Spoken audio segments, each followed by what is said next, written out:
बोला बोला छठी मैया की जय छठी मैया जय मां जय छठी मैया जय मां। आप सुन रहे हैं वीरेंद्र मंडल ऑफिशियल को। पियर पियर पेन्हे जे भी भूखेला बरत जी बाड़ा निकल लागे हही नदिया के तट जय छठी मैया पियर पियर पेन्हे जे भी भूखेला बरत जी बाड़ा निकल लागे हही नदिया के तट जी ओडे मन देखते निहारी हमा जी हमा सुनी ए हमा दड भंगा के घटिया तो गिरी हो खेला भारी ए मादर भंगा की घटिया को गिरी हो खेला भारी। जय छठी मां जय जय छठी मां।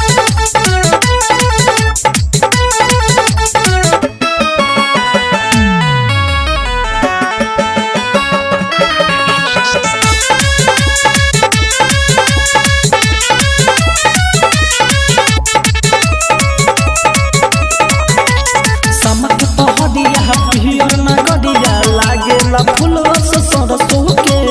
दे दे अरगिया भूखल परबिया जाता जी देखी सब परसों के जय छठी मां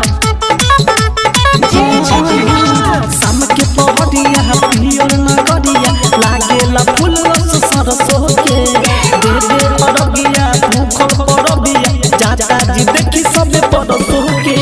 रुपिया ना धन से छठ होला मन से रुपिया ना धन से छठ होला मन से जाना ताते दुनिया सारी ए अम्मा जी ए अम्मा सुनी ना ए अम्मा सिंहवा हटा के घटिया तो गिरू हो खेला भारी ए अम्मा सिंहवाड़ा की घटिया को गिरी हो खेला भारी। जय छठी मैया जय मां जय छठी मैया जय मां। पटना सहदयारा बकसरा सासारा हमके नाम बड़ी सुननी जी